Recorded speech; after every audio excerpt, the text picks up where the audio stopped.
That's awesome.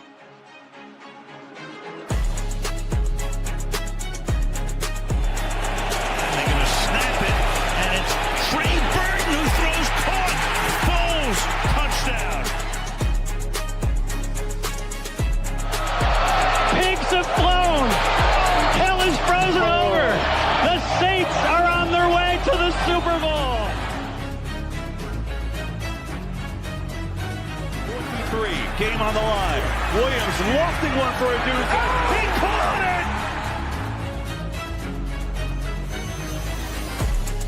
it! You're listening to the world's #1 football podcast. Now, here are your hosts, Ben Hansen, Matt Hartman, and Ryan Matthews.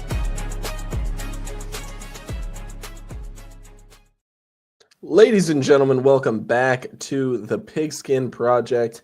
Lots of fun today. We're going to be talking about awards.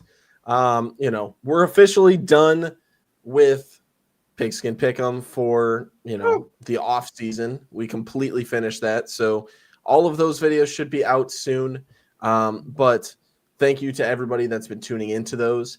Another update, I will say we are planning on getting that Caleb Williams video out to you guys soon. We've had a lot of things come up within the last week. And so because of that, we haven't had time to record the three of us, reacting to this film. So we're going to get some stuff done for you guys and make sure that's top tier for your guys' consumption there. Matt, how are we doing, man? Chat, we're doing electric. I went and got my hair cut today. So I have short hair for the first time in a year. But no, this is so exciting to finally talk awards, to finally...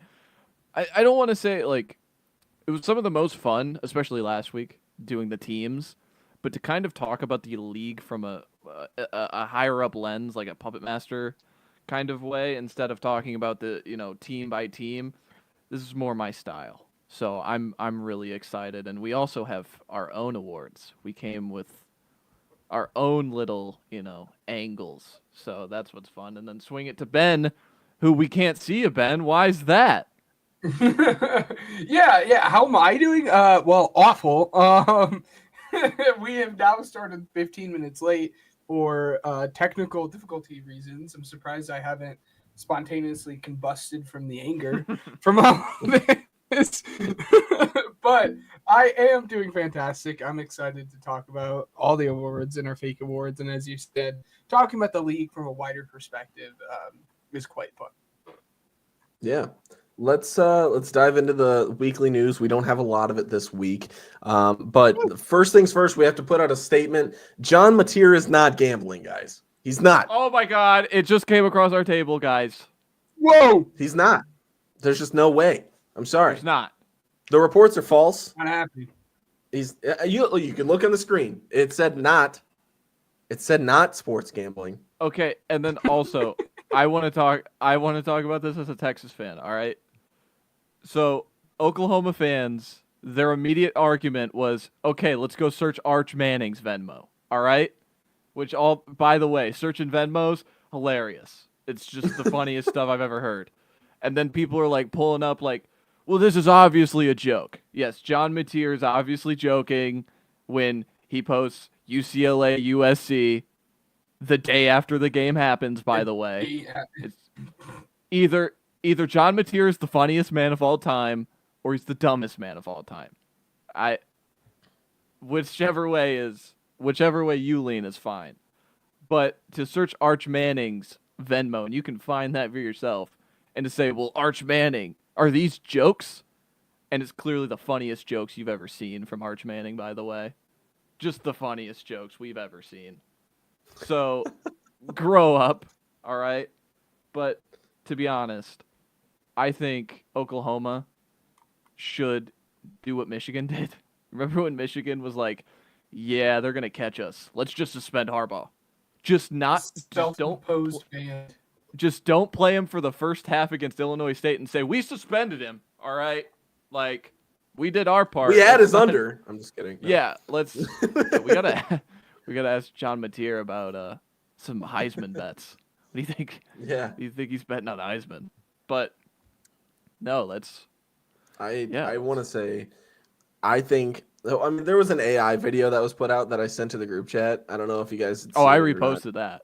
Yeah, That I was think that great. was like one of the funniest things that I was seeing. I was like, screw it, let them do it, because it's like, you know how funny it would be just to explain it to everybody. What is it? Did Miami, Ohio cover Yeah, 5.5? he was like, "How did you? Yeah. Where was your mindset at during that last 2-minute drive for your team to win it all?" And he's like, "Doesn't matter. Did Miami and North Dakota State hit the over? Like, something like that. Like, it's like, dude, it's hilarious. Like, no, we don't actually want them to gamble or anything like that, just for the integrity of the game. But let them gamble. Yeah, I'll be honest. I don't care that much about it, and like, but at the same time, to like argue that it's like, well, it's just a joke. It's just a funny joke, inside jokes, and it's like, no, what Arch Manning was doing was an inside joke, and it was funny. This one is like very obviously steered in the direction of, yeah, he probably did it, but we're never going to be able to get confirmation. So I think if there's any way they're like, oh, we know John Mateer's like bookie, because at the time he was a freshman, so he was not 21, able to gamble on that game. So if there's any benefit of the doubt, is like, oh, we could find that teammate, because we sent it to as a teammate. Richard Roten was a teammate on Wazoo. So again, we'll see. But We'll find out. We'll let you guys know. But he wasn't gambling. No. The Bills and running back James Cook have agreed to a 4-year, $48 million extension. $30 million guaranteed. Good for James Cook. 12 annually. I mean, not bad. I don't know. Matt, you weren't really too moved by it. Ben, what's your thoughts? No, I liked it a lot. I mean, it's what I thought the contract was going to be. I mean, when Kyron got signed last week, again, I was like, watch out. This is probably going to be close to what the James Cook contract was, given this is 1 year longer and $1 million more per year. I think it's a fine deal. I'm not blown away from either side. Like, James Cook, go get your bag. Bills, I mean, good job locking him up. But, I don't think it's, outrageous or fantastic on either side. But, Matt, your thoughts? Yeah, you made a good point in the chat this morning. yeah, it's the guarantees, man. Like so he's under contract this season because it's the final year of his rookie deal. And so with 30 million guaranteed, that's pretty much roster bonuses up into like year 3 of the contract. So they could probably, there's no like structure of the contract yet. So again, I don't know how it's structured right now, but for the most part, I'm reading that as he's going to be on the season for this rookie year and then the next 2. But then you get into like where he's being paid at, and he's behind Saquon, CMC, Henry, Jonathan Taylor, Kamara, and Josh Jacobs. So again, those are kind of the big names at the position. He's kind of at that line. And you get into, outside of CMC, every one of those players like out-touched him by at least like 60 touches. So there's that. And then you get into Aaron Jones, Joe Mixon, James Conner, and then Montgomery. So Montgomery is the only one of that lane that had less touches than James Cook. So again, you're paying him as one of the legitimate guys in this league, but he's not being put on the field for more than 50% of the snaps. He's not out touching or really like in the stratosphere. He's at 239. Aaron Jones had 306 touches last year. Like, you say that and it's like, wow, that's crazy. And then he had 16 rushing touchdowns last year. He had 9 from scrimmage in his first 2 seasons, so that's even catching the ball. So 7 more just rushing touchdowns than his total output in 2024. And then I was looking at PFF, just cruising, and like he had a great year. He had 1,000 yards, the 16 touchdowns I mentioned. He was 22nd in both forced missed tackles and explosive runs. There's just no world where this guy is like should be paid like the elite running back, because he's not. And I think you could put anybody with Josh Allen and they'd be productive like James Cook. Maybe not 16 touchdowns, but hell, Ray Davis could probably give me 12, because James Cook had 11 of his 16 touchdowns from inside the 4. Looked it up. So it's tough. It's tough to make an argument for it, except one argument. They extended all their other young guys, so they're just keeping the good vibes. And if they think James Cook not getting paid is going to just give them bad vibes for the whole season while they're trying to win a Super Bowl, fine. I get it. But for the most part, the money, the player, I'm not thrilled by it.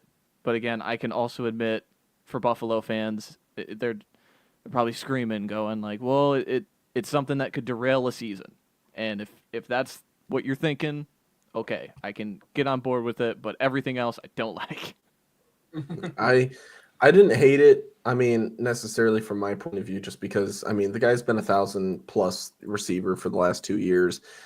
He played one less game than he did last season. And I mean, he only had 30 touches less. I mean, he was on track to surpass that. I mean, if you take his stats, are fine. but that's the thing is like, if you dive into other things, it can be a little tricky for sure. And I could see exactly where you're coming from. Josh Jacobs got 4 years, $48 million, but 12 guaranteed. Josh Jacobs, by any account, by any metric, destroyed James Cook's this season, last season. And James Cook is getting this contract after that season. So it's, again, we don't need to keep harping on it. If it's to keep the good vibes going and Buffalo keep the good vibe Bills going, I get it. But everything else, I'm not a fan I would of. like I mean, to Ryan, know... you're the king of good vibes. I mean, you're the I'm good the vibe vibes guy. I was gonna say the only rebuttal that I have is like, okay, let's say you don't sign him to an extension this year, right? Like, okay, so that's his 4th year. You're gonna take his 5th year extension, I would assume. No, he's second round, so he'd expire. He'd be free. He'd expire. Oh, okay, all right. So at that point, who do you substitute in to that position? Ray Let's Davis. say free agent wise, right? Ray Davis, I would say, would be a fine choice. And you could go into the draft with it and see where it goes. Do you trade James Cook then at that point to a running back needy team? I.e., hate to mention it because I wouldn't like the move, but like Bears or Dallas or somebody like that, to where they're willing to throw you a, I don't know, what would you say, 4th or 3rd round pick, one of those two for him. So I mean, who knows what he would actually be worth, but regardless, it's done. He's going to be a Bill for this season and the next 4 years after that.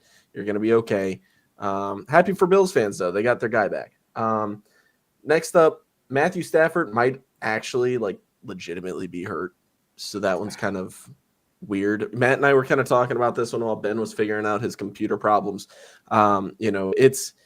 It's weird being a Rams fan, I would assume, judging by the constant, Matthew Stafford's hurt again this preseason. Like, maybe he'll be back at full strength. Maybe he'll be awful. Like, who knows? It can't be in a great spot, you know what I mean, mentally, to try and bank on a 37-year-old quarterback to completely, like I said, he can lead you to the NFC Championship like he did last year. Or, you know what I mean? The latter doesn't look very good. And Matt, I mean, you and I had spoken about it just a little bit. We think this offense is already going to take a step back just a little bit, but I'm not going to spoil too much and steal your thunder. Why don't you go ahead and take the reins here, my friend? It's weird because, like, I think he's at his best, the best quarterback in the conference. And, like, so again, like you said, the NFC Championship, like, that's realistic because you are walking into the season with the best quarterback in the conference, but you're also having this, like, lingering thing that the last time he had the lingering thing was, what was it? It was like the elbow tendonitis, I believe it was. He was the one, right? It was 2022. He had his worst season by far of his career, frankly. He was like bottom.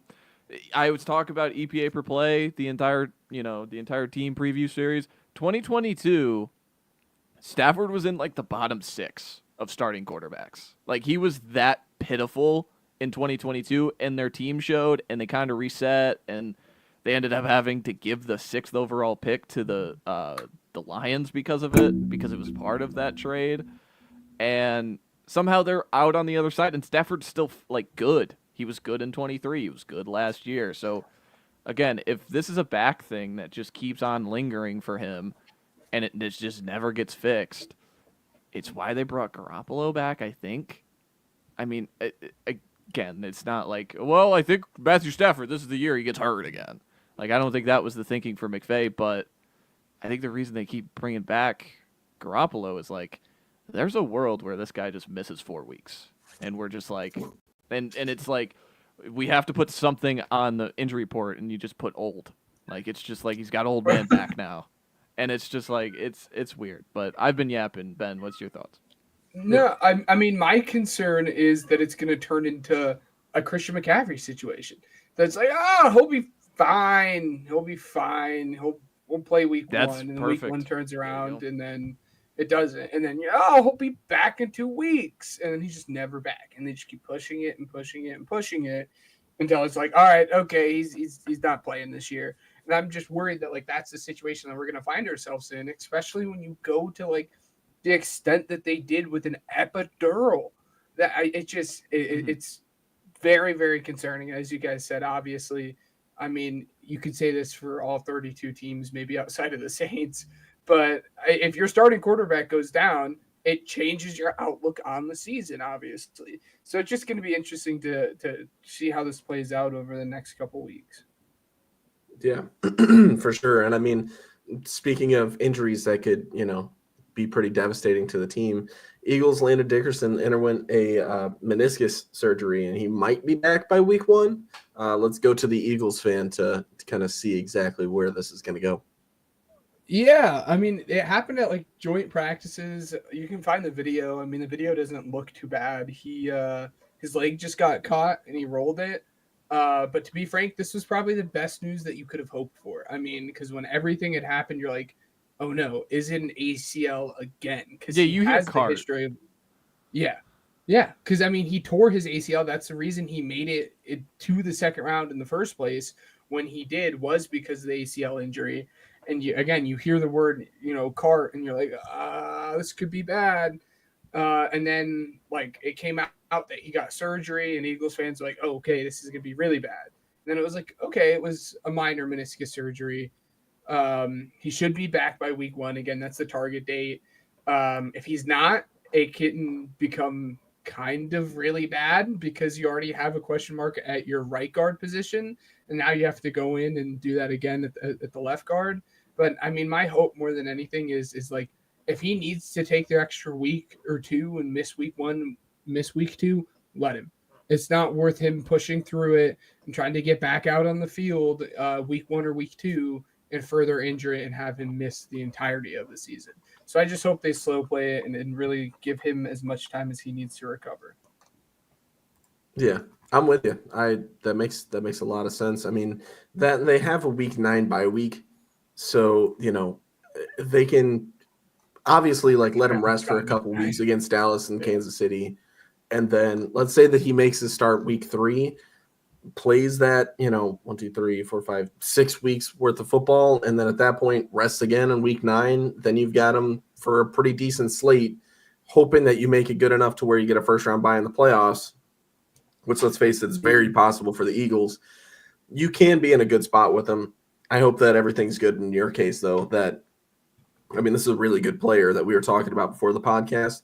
I would assume that he's fine because of the procedure, but you know him better than I do, so I'm like, hey, man, fingers crossed. Hopefully everything goes good for you. I mean, it drastically changes it. He's one of the best guards in the entire NFL, and Matt had said it. You cannot run inside zone because you already have that weak spot on right guard, and if he's out for a long period of time, that neutralizes one of your already best weapons in the entire league in Saquon. I mean, Saquon will figure it out regardless, but I mean, that's what the Eagles do. They run inside zone. They love to run zone, and it just, again, hopefully it's a speedy and quick recovery and won't linger on into, the bowels of the season. Right.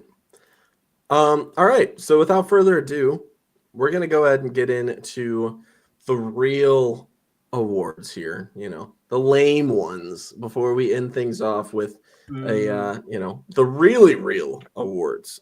So I think we start off with the most important one. I think that sounds good. We start right? hot. Okay, Yeah, I didn't start know if hot. we would do it like the honors show that nobody watches. No, because my thing they is build up.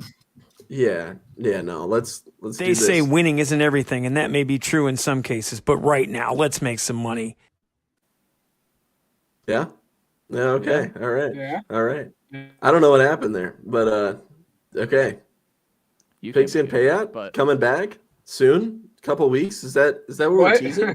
Week 1, September 3rd, episode 173. When we're going over week 1, Pigskin payout coming back. Ryan Matthews coming back, gambling. What?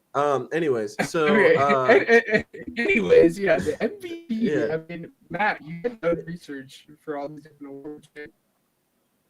yeah, so this was some of the most research I did. I did because like we're addicts, and if you're clicking on this either live stream or YouTube video, you're clicking on it with, well, I want informed opinions on who I want to put money on.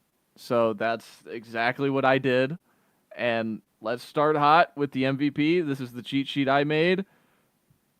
It's all quarterbacks who finish high in their conference. There you go. There it is. Wow. Since 2012, a quarterback who is first or second in the conference wins. So, again, the favorites to win this award are obviously Lamar again, Josh Allen, Mahomes, and Burrow, because those guys have the best opportunity to be first. Except Burrow with the Bengals. So, like, I immediately eliminated Burrow from this. And you also have to go into MVP. You also have to talk about narratives, because narratives are a thing. Who's going to have a stronger narrative than Patrick Mahomes this season, guys? I don't think anybody.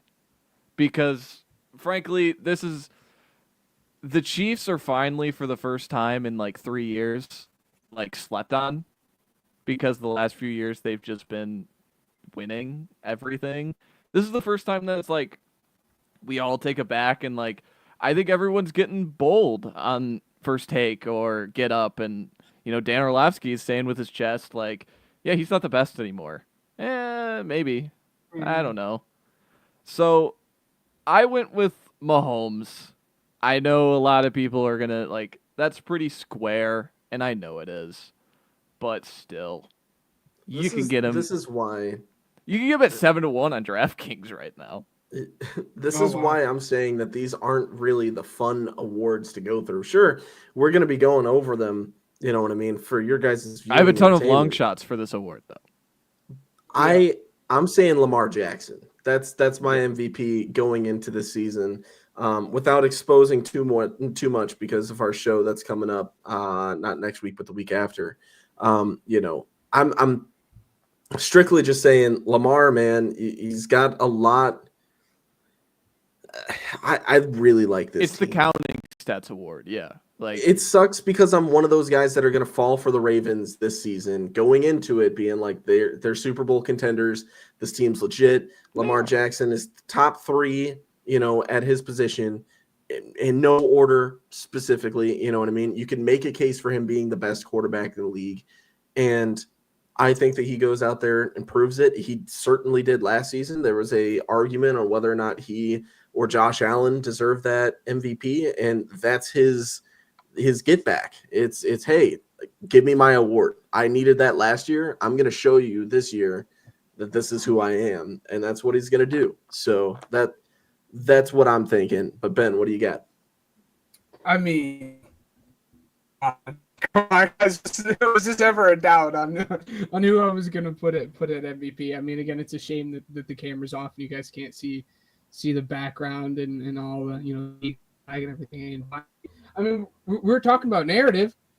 I mean, let me tell you about the most slept on quarterback. The fact that Jalen Hurts still has to prove himself after winning a Super Bowl and a Super Bowl MVP is ridiculous. But he's gonna go and he's going to win the MVP this year. He finished runner-up 2 years ago now at this point. And he's going to say, finally, please give me what I deserve. Give me the respect I deserve.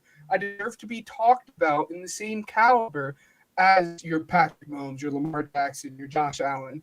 And we can finally put this to bed looking at you, Ryan, and we can say this guy is one of the best quarterbacks in the NFL. He has a narrative behind him. We've already talked about it. He has a supporting cast around him. I think this is going to be the year. The Eagles are going to be good enough to do it. And he's just going to be like, all right, what more do you guys need from me now? I have my Super Bowl. I have my Super Bowl MVP. Now give me the MVP so we don't have to talk about this anymore. It's going to be great. It's going to be wonderful. I would have liked you saying Saquon over this guy because I think it's more likely. Not gonna happen. No, it's not going to happen. So yeah. My point being, that's not going to happen either. The guy threw for under 300,000 yards last season. What's going to change? What's going to change this year? What is? He's going to be great. He's So team on his back, and finally we're going to Yeah. They had talked. There's been a big thing, especially within the Kevin Petula offense of it all, that they relied so much on Saquon Barkley, but they're really trying to up the passing game more than what they did. And to be frank, this year I don't think they're going to be running the ball as much because I think they're going to be in closer games. That was a big thing too.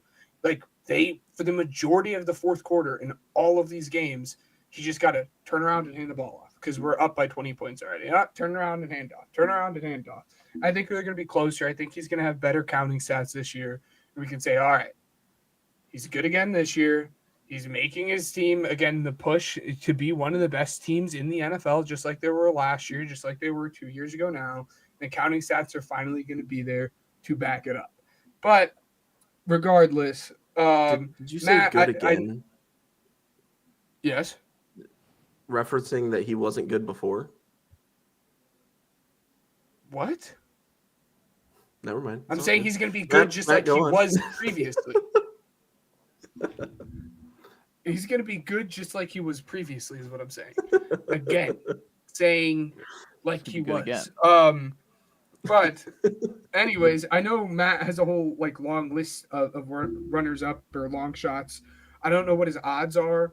Kind of the guy that I would keep my eye out on for kind of the same reasons that I said Jalen Hurts is going to be Justin Herbert. He's going to have those counting stats. Can his team finally put together a good season where they finish, close to the top of the AFC? Again, he's the quarterback that is, that has the caliber. The knock on him is the fact that he doesn't win as much. And if his team can get there this year, I think he already has a counting stats. So Justin Herbert would come. I don't know what his odds are. Man, I'm gonna let you get to your list really quick, but I just want to get to mine because I only have one little runner up, and I hate it because of one play from last season, and he plays exactly like Lamar Jackson does. It's Jaden Daniels. Jaden Daniels has the potential to be an MVP runner-up this season. It's crazy for me to say, I know, but I don't like it. But I'm gonna go ahead and say it makes sense. So yeah, Jaden Daniels is my runner-up. But Matt, what do you got? Yeah, so Jaden right now is 10-1 on FanDuel. This is recorded August 13th. So if this goes up later, the odds are subject to change. But my list of long shots is how I mentioned the cheat sheet. You know how we talked about those four quarterbacks at the top? They're all in the AFC. Pick any NFC quarterback you want who you think is going to finish first. Because guess what? Brock Purdy was in the race till the end 2 years ago. Dak Prescott was in the race till the end 2 years ago. An NFC quarterback has got to be in this race. Just because by the sheer winning and the counting stats of it all. So I threw in Jordan Love's my number one guy. If you've seen the Packers video, you know it. 25-1, I think is a good bet. Brock Purdy, 30-1 is a good bet. Jalen Hurts, 20-1 is a good bet. Matthew Stafford, we've talked about maybe the back injury. Maybe hold off on that one. But like I've said, at his best, I think he's the best pure pocket passer quarterback in the conference, and he's clearly put up counting stats. And oh, by the way, you got Devontae Adams. He's at 40-1. Dak's at 40-1. I talked about how he was in a race last year. Baker's 25-1. Jared Goff's 35-1. Jared Goff has all the narrative behind him. I lost my coordinator. Who cares? I'm still going to go out there and throw for 4,500 yards and 35 touchdowns. Like, you're getting these at really good odds that spray the board with these long shots because one of these NFC quarterbacks is going to be in the end, and you're getting all 7 of them at 20-1 or better. You're That just cash rooting out's going to be awesome. You're just rooting for one of them to be in the race. You're just rooting for one of them to be. You click on Christmas Day and, oh, Jalen Hurts is now plus 180. You know what I'm saying? Like, just be in the race. Maybe they're not going to win, but they give you a good hedge spot. They give you a good hedge opportunity, and that's what you want to do sometimes with these big awards, especially because it kind of favors those big four quarterbacks right now. But, yeah, NFC quarterbacks, whichever ones you want, take them. So the only one I didn't like, ironically enough, this is not a shot at you, Ryan. I hated Caleb's price. I wanted to include Caleb. It was like less than 50-1. I hated it. 37-1. Jared Goff's 35-1. That's wow. That's cool. Yeah, so that was the one that I like stuck out in my mind that like maybe next. I don't think his team's not going to win. His team is just not going to win. But the other side, it'd be pretty cool. But I think we're a year early on that one. And then I didn't include Jaden in this because he is 10-1. I don't think it's a long shot. I'm going to add just because of what you had said, and thanks for the extra work put in here. So out of these seasons that Matt had provided at 2023 through 2024, I tried to find the odds list. Well, right. I was going to say only 5 of these quarterbacks came from the NFC. So, to back up what Matt was saying. So what I'm saying is if you already have futures placed on teams winning their division, pick the 4 in the AFC, bet them to win MVP. You know what I mean? And odds are you'll probably be in there. And I would even say, hey, throw like a Joe Burrow in there if you have the Ravens winning the AFC North. Like the guy was carrying his offense with Jamar Chase just last season. Who knows where they're going to be this year? Who knows? Let's see. All right, boys. I think we're ready to move on to Offensive Player of the Year. Ben, you want to go first? Yeah. I mean, I'm going to – this is tough because I think – and I'm sure Matt has the odds. Matt, did you do research on the Offensive Player of the Year? I did. So this is my research since 2018, since a quarterback won. I don't like picking a quarterback. I think it's a cop-out. I think this should go to a skill player every single time. Sue me. Maybe I'm mad because Patrick Mahomes won in 2018 over Drew Brees. He won both awards. Maybe I'm mad. All right. But so the last few years, you look at this. Michael Thomas breaks the reception record, has 1,700 yards. Derrick Henry has 2,000 yards and 17 touchdowns. Cooper Kupp has the Triple Crown, 1,900 yards, which was almost caught Calvin. 4 off of Michael Thomas's reception records. Jay Jettis had 1,800 yards in only his 3rd season. CMC had 2K scrimmage yards with 20 touchdowns, and then Barkley runs for 2K, misses the last game, he sat out. So what you want to do when you bet this award is bet on a guy who can do something historic, because things are getting unprecedented in our sport, but there's still historic barriers that can be broken. A guy could still catch 150 balls with 17 games now, and if someone breaks that record, again, you doing something historic, rushing for 2,000 yards, getting that, like, whoever gets 2,000 receiving first. Like, I mean, I know Justin Jefferson and Jamar Chase debates are hitting Twitter these days, but, like, those guys could be in a race to who gets to 2,000 yards first as a receiver could easily be the Offensive Player of the Year award. So I kind of copped out here. I took 3 guys because I wasn't going to include all of them in my long shot list. I wanted to save that. Jamar Chase at 9-1, Jahmyr Gibbs at 13-1, and Bijan Robinson at 16-1. I think those are the guys that have the ability to Gibbs rushing and having over 2,000 yards from scrimmage, Bijan having 2,000 yards from scrimmage, and Chase breaking that, like breaking records. So again, that's my barometer, and that's what I'm going to keep doing for all these awards. Is I have a barometer that you need to reach to win this award. So let's find the people who can actually do that. And so those were my 3 picks. Let's swing it over the Ben. Yeah, no, I mean, the reason you guys have heard me laughing here is because those are the 3 players that I had on my list as well. Yeah. I mean, obviously, I think that the clear answer probably right now is Jamar Chase. Again, I love the totality of what Jamar gives Bijan brings both as a runner and as a pass catcher. And again, those were my 3 guys. If you were to strong arm me, I would tell you Jamar Chase, but I love all 3 of them. Yeah. Yeah, I'm leaning Jamar Chase when it comes to the inevitable wide receiver battle on Twitter, strictly because of who's throwing him the ball. That really is what boils down to it.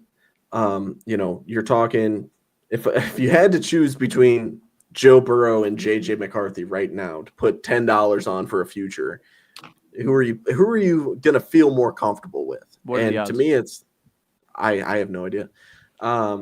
But I'm just saying Jamar Chase is my number 1 guy. If I'm betting on anybody else, I'm going to throw Derrick Henry into that as well. I really, really like that offense. Like I just said about Lamar Jackson. And honestly, I could see MVP Lamar Jackson, Offensive Player of the Year, Derrick Henry, you know what I mean, kind of season. Derrick Henry could totally explode. Would they go 17-0? They'd have to go 17-0. Yeah. There's a chance. That'd be insane. The last guy that I have is a bit of a wild card. I would assume. Keep in mind, for every single one of these, I have no idea what any of their odds are. So Matt could probably tell me. Okay. Offensive Player of the Year, long shot for me, Mr. Brock Bowers. I really, really like Brock Bowers. 50 to 1. 50 to 1 for Brock Bowers, man. 50 to 1, tied with Kyron Williams, Jaden Daniels, Jackson Smith and Jigba, and his teammate Ashton Genty at 50 to 1. Oh my gosh. I mean, give me just a second, Matt. I'll let you kind of ad lib really quick because I'm looking this up. But yeah, or Ben. And so currently, right now, I mean, if you were to look at the odds, the odds on favorite is Saquon Barkley. Anywhere between plus 550 to 650, just depending on what app you're using. And then it's Jamar Chase all the way down to basically plus 900 on every app other than DraftKings at plus 950. And then we got a tiny jump with Jahmyr Gibbs, anywhere between plus 1,000 to plus 1,200. And then kind of your next He's still 13 to 1 on FanDuel. Oh, wow. And then your next big jump is Bijan, who's plus 1,600 on FanDuel. Yep. The lowest odds for him is DraftKings at plus 1,400. But again, that's kind of the tier break there. Are those first 3 guys in Saquon, Jamar Chase, and Gibbs? And then there's a little bit of that tier break. I have Jefferson up here with 1,100. I like that. I like it. But overall, like the 3 we took, Ben, are the 3 in the top 6 who haven't won the award. And that was a kind of a little like thing I threw in there. It's like, I'm not picking Henry. I'm not bet anybody except Barkley at his price. I think Barkley being that far ahead of everybody else, nobody's repeated that award since like the 2000s. So again, it's unprecedented to see a repeat at the Offensive Player of the Year award. If you think he's going to rush for 2,000, okay, like you can bet it, but I think it's an awful price you're getting in comparison. But yeah, my long shots made the argument last year too that Jamar Chase could have won it. I mean, again, he was the Triple Crown. You could have made the argument too. They were neck and neck there. But anyways, your long shots. Voters disagreed. Voters were all on Saquon, which that's fine. I had no problem with that one. But my long shots, both 2 guys 35 to 1. Come on, you guys know me too well. Malik Neighbors and Brian Thomas Jr. Like, I just think these LSU guys are awesome. And like I said, doing something historic is something that I think both of these guys could do. I think Malik Neighbors could catch 150 balls because he caught over 100 last year and had that concussion, or close to 100. Did he catch over 100? I can't remember. And then Brian Thomas Jr. walked in the league and had 1,300 yards in his first season. So again, and he's got a good quarterback throwing him the ball. But are you sure about that?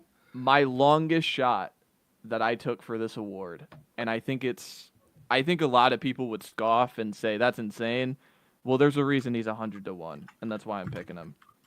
This guy has the same odds as Rashee Rice, who could get suspended, Devontae Adams, who's like 30, 300 years old, whatever, Justin Herbert, Caleb Williams, Kyler Murray, 3 quarterbacks, Chase Brown, Marvin Harrison Jr., DJ Moore. He has the same odds as them. He was like a top 3 fantasy running back last year in drafts. Give me Breece Hall at 100-1 because I get there's these trade rumors. The guy is in a contract year. He is still more talented than Braylon Allen. And just last year, we were projecting him because I like to project fantasy stats to Offensive Player of the Year because it's production for skill position, which is what fantasy football is. Breece Hall at 100-1 is just a ticket I want to hold. If there's a time in November where this guy's running for 140 yards 3 straight weeks, and you're like, whoa, he's on pace for 2,000 yards. Holy crap, the Jets are in play for a wild card spot. And it's because this guy is doing something historic, like I said, at 100-1. Again, throw $1 on it, throw $10 on it, throw a unit on it. I think it's just a ticket that, well, oh no, like he's hurt week 4.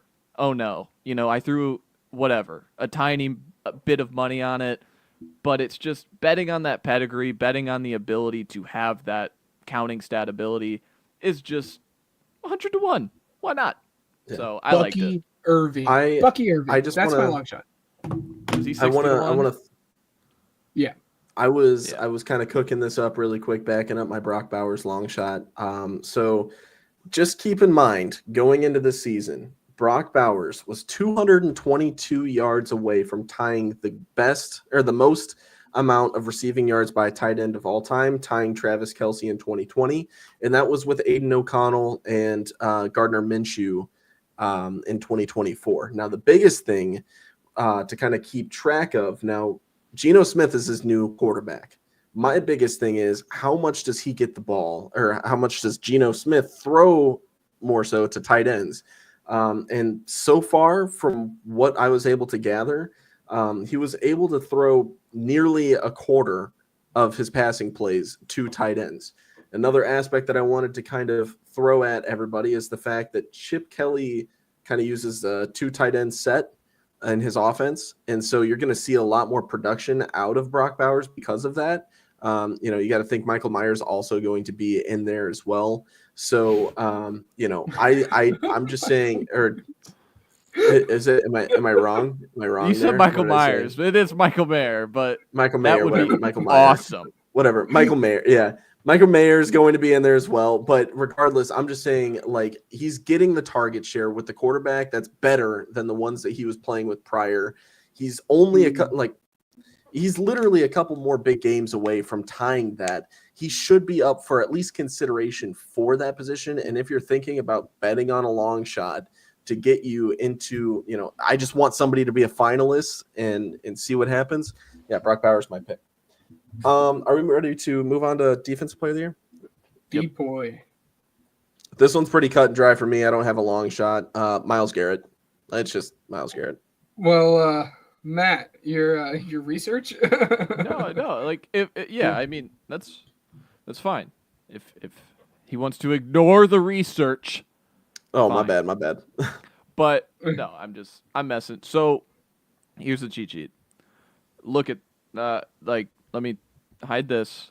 So from 2016 on, Khalil Mack wins. It's a split vote. Von Miller is second. 2017.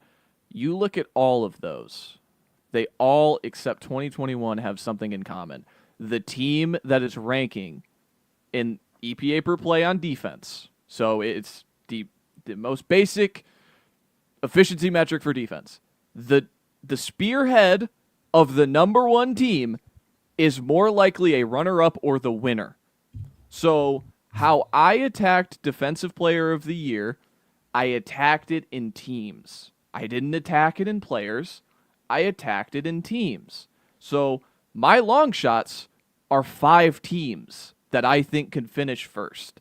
The only guys who have won this award without having a top 3, like you look at TJ Watt, 16th, you look at Donald, 12th. Those guys have 20 sacks a year. An outlier sack season. So how could I find a guy who could also have the number one defense and have an outlier sack season? And I found him. And I didn't think I'd find myself coming to this spot.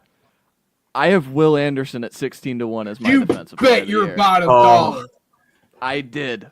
And so this was not the place where I thought I would find myself.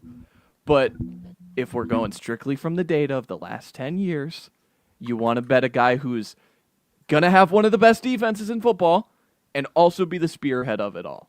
And Will Anderson at 16-1, I think is the best bet. Yeah, I don't hate that at all. I agree. I need to start putting in front of you. It sounds like I'm just kind of riding your coattails here. No, Listen, by the way. If you're watching it, if you're watching this on YouTube, this was something Ben mentioned on the Texans video, and I just pushed it aside. I was like, oh, yeah, maybe. And then I do the research, and I think this guy is, for his price, 16-1, and you compare it to, let me vamp to get to it, Mike at 6-1, Hutchinson 7-1, those guys, and Watt at 8.5-1. Those guys could have the outlier sack season. There's no way their defense are going to finish 1. There's just no way. Garrett's team is not going to win enough games, I don't think. But again, he could have 20 sacks. So it's like these guys are the guys that could have 20 sacks. But like Will Anderson being lower odds than Verse, I love Jared Verse. I think that's ridiculous when you take into account like sacks, team metrics. Like the Texans are far and away the better defense, and Will Anderson's the better player. So, yeah. Ben, talk about Will Anderson and why you were first to this take, but I've arrived. Yeah, I was going to say, if you guys can remember all the way back to the Texans video, I mean, that's the shout that I made, was Will Anderson. I mean, he has been able to put up good sack numbers. Can he jump into, like, the 18, 19, 20 this year? Well, and it's not the sexy stat, but he's still one of the best run defenders in the entire league, on top of being one of the best sack artists in the entire league. Again, this is the guy that I had said weeks ago that I thought was going to win it and who I'd put my money on. If you were to ask me for another one, it would be Hutch, because of the way he started last season. Obviously, you don't know. He's coming off the injury. His broken odds leg. His odds aren't fantastic. They're actually quite bad. But, I mean, if he was on pace to put up a historic season in the sack department last year. So if he can do that again this year, obviously he would find himself in, the depoy discussion here. What are the odds on Aiden Hutchinson? 7-1. That's what I'm saying. The odds are not good for They're Hutch. not good. They're not good. And I eliminated him. I think the odds are terrible. I think the defense is going to take a step back. Just naturally, they're going to lose more games. But like, again, talking from the top, like if he could be a guy who has an outlier sack season in the best ways, he had 7.5 sacks in like 5 games last year. So if you think he's going to come off the broken leg and be able to do that again, he absolutely could. I just wanted to take a player as my pick who has the best combo of like, he could have 20 sacks. Oh, and also he's the best player on the best defense, which, from the notes, that wins, or at least runners up. Like, it's in the ballot. So again, that's kind of where I at. And then, did you guys have any long shots, or should I run through mine real quick? Jalen Carter? Go ahead, run through yours. Jalen Carter was 22-1, so he's off. So, yeah, I'm looking at DraftKings right now, plus 2,200 for Jalen Carter. I like Chris Jones, 47-1. just because I think he's that good of a player. But I don't think their defense is going to be good enough. Their defense was like 16th last year. But my long shot. So, like I said, I went by teams. So I have 5 teams that I picked, and I like their odds. Number 1, obviously, is the Texans. So if you want to spray the board with the Texans, if you want to spray the board with 2 guys who are better odds than 16-1, Derek Stingley is at 60-1, Daniil Hunter's at 75-1. So again, if you think that team can win a lot of games, maybe Will Anderson plays 12 games and he gets hurt, and Daniil Hunter has a ton of sacks, or Derek Stingley has a ton of picks, and they're finishing first, there you go. The Vikings, they finished second last year. They're going to be awesome again just because Brian Flores is the nature of it all. So I threw Jonathan Grenard and Andrew Van Ginkel up here, both 85-1. Again, just continue. Just don't take these into account. Oh, how do you think these guys are going to win? No, I don't. They're long shots for a reason, to just spray the board and maybe one of them's in the race. That's all you're looking for with these massive, massive payouts. I threw the Packers in here. McKinney had like 8 interceptions last year. He's 85-1. Rashawn Gary had his worst season ever, so I think you're buying the dip on him at 150-1. And then we talked about it in the Packers episode. I just threw Edge Cooper in here, 200-1. I know a linebacker's never going to win this award, but what if he has like 3 pick sixes? Voters look at that. So there you go. Then I threw in the Broncos because I have to. Again, they're going to be a really, really good defense. I don't love this one as much because the odds aren't great. 33-1 for Benito, 33-1 for Surtain. Nobody really repeats this award, so unless Surtain has an even better season than he did last year, it's hard to bank on him winning it again. And Benito had a great sack season. It's hard to, kind of re-up that. And then I threw in Hufanga, 250-1. He's played at an all-pro level. What if he is just a game-changing presence in the middle of this defense? Who knows? 250-1. Throw it on there. And then lastly, I had the Eagles. Zach Bond, 55-1. Nolan Smith.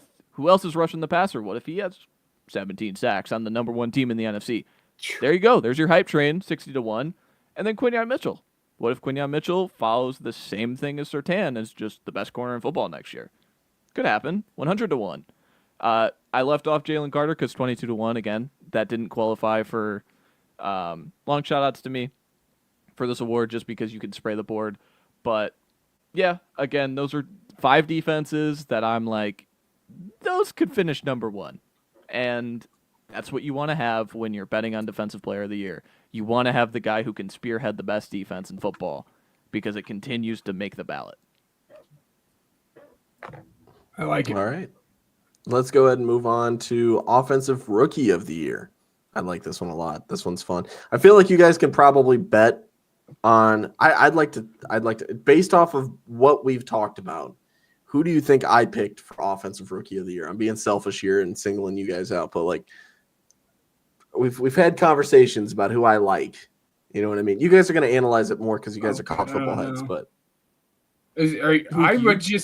knowing you, yeah. I would say Colson, and he's my runner-up. No, Colson's would be my runner-up. So none of these awards I picked Bears with. None of these. So there's I'll throw that out. But okay. Yeah. Is it JS or not JSN? Is it Ibuka? Nope. Okay. Huh. Reveal. All right, then it's Tet. Okay. Oh. Yeah, that's my Offensive Rookie of the Year because I love the Panthers so like I don't know why. I like the vibes. I'm the vibe guy, I saw a little bit of preseason tape from Tet and I'm like, hey, that's kind of cool. I like that guy. That guy, I like that guy. Getting good vibes from that guy. So yeah. I'm gonna go before Matt now because I'm tired of Matt taking my guys here. No, Tet was one I was thinking about, and then Amari Hampton is something that I'm thinking about because I thought he was gonna get the touches as is, again being the dual purpose back, and then you factor in to it's a Jim Harbaugh offense. They love to set the tone and run the football, and then the Najee stuff on top of that, which is still kind of all up in the air. Absolutely love it all. And then a quick shout, just because he's had a great offseason in training camp and preseason game and everything. Torrey Horton. I don't know what his odds are at. Wow, you did it. Oh my God, you did it. 100 to 1 for Torrey Horton. Yeah. That is the camp darling. Yes, yeah, he's the camp again. Everyone he's been all the rave in everything. It's a piece of the offense that they have been missing already, and if they can kind of build on top of that, I think it'd be fun. Again, not something that I'd be super confident at. That's why he's my long shot. But yeah, those better be. Tet, Amarian, and then my long shot and Torrey Horton. Yeah, that's funny. But let's go through it. So this is the Offensive Rookie of the Year cheat sheet. Since 2000, these are by position who won it. There's been 11 quarterbacks, there's been 9 running backs, and there's been 5 running backs. And then I even sorted and said how many guys are winning from the top 10 in drafts. 15. The last 7 have been in the top 10 from Saquon Barkley in 2018, have been a guy winning this award in the top 10 picks. 2 have been in 11 to 20 range. 1 was the rest of the first round. I think that was Clinton Portis in like mid-2000s. And then 7 have come outside of the first round. And since 2019, 4 out of the last 6 have been quarterbacks. I think the Titans are going to be good. So I picked Cam Ward because the quarterbacks win this award. So, again, that was where I went. He's 350 on DraftKings. I mean, I think it's good value. If you're picking anybody but Genty or Cam Ward, it's pretty much a long shot. So I'll give you guys both long shot picks pretty much because none of you mentioned Ashton Genty, by the way. Ashton Genty is one of those people that everyone thinks like he could walk in the league and have 1,700 yards. So with the way he's drafted in fantasy, like that is something. But yeah, I picked the quarterback who was picked number 1 overall. Cop out. Sorry, shoot me. But my long shots were pass catchers who like were drafted after Tyler Warren. So Emeka Egbuka, 25 to 1, Matthew Golden, 25 to 1, Jaden Higgins, 50 to 1, and Luther Burden, 50 to 1. If one of those guys all of a sudden have 1,400 yards and Cam Ward sucks and there's just no quarterback good or Genty is like a lot of things would have to go right for one of these guys to win it.